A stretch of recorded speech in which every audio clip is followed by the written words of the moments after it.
In this video, I'll be demonstrating how to embed your Canvas page onto Teams.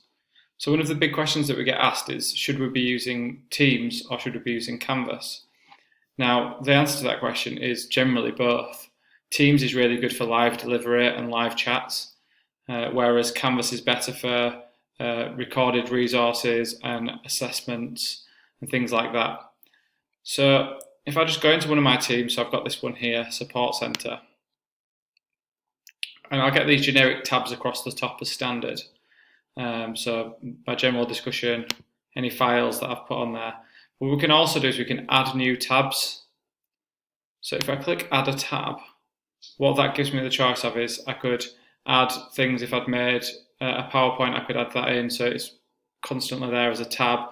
Or I could also choose website. Now this allows me to put any website as a separate tab without having to go back and forth between the two sites. So if I just put TLA Hub here, and then what I need to do is if I go to Canvas and get the specific page I want, so in this instance I'm just going to use the home page for the TLA Hub, and I can just copy the URL and paste that in here.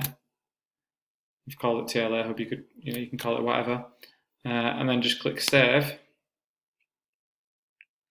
You'll see that my TLA Hub homepage is now accessible directly from my Teams page, which just means that we've got everything in one place. It's much easier. Alternatively, you could put other websites in here. You could have, for instance, like the BBC Bite Size website, or you could have a more direct link to one of your Turnitin assignments on Canvas, so they know exactly where to upload their work without going back and forth and being directed. So it just makes your workflow in general a lot smoother and easier for your students to access.